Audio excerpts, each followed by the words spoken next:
حضور فرماتے ہیں جو بدشگونی کو قبول کرے، اچھا شگون نہ لے، بدشگونی کو جو قبول کرے وہ ہم میں سے نہیں۔ بدشگونی کا مطلب کیا؟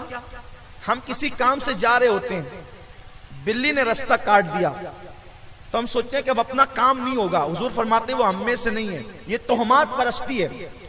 ارے بلی اگر رستہ کاٹ دے کام نہیں ہو، توجہ فرمائے، بہت خاص بات کہنے چلا ہوں، بلی رستہ کاٹ دے اور کام نہیں ہو تو جس بلی کے رستہ کاٹ دینے سے اپنا کام نہیں ہو تو پھر بلی کا تو کبھی کام ہی نہیں ہونا چاہیے۔ بلی کا تو کبھی بھئی وہ چاہتی ہے مجھے دودھ مل جائے، اس کو دودھ نہیں ملنا چاہیے، مجھے چھچڑے مل جائے، اس کو چھچڑا نہیں ملنا چاہیے۔ لیکن آپ دیکھ رہے ہیں کہ بلی کے کام بنتے جا رہے ہیں، بلکہ بڑی بات تو یہ کہوں آپ پریشان رہتے وہ پریشان نہیں رہتے، اس کو تو پیٹ بھر دودھ بھی ملتا ہے، اس کو تو چھچڑے بھی ملتے ہیں، اس کو تو کھانا بھی ملتا ہے۔ اگر بلی منحوس ہے پھر کبھی کبھی کتے بھونکتے ہیں، یار یہ کتا بھونک رہا ہے کچھ مصیبت تو نہیں آئے گی، اور بلی رو رہی ہے کوئی مصیبت تو نہیں آئے گی۔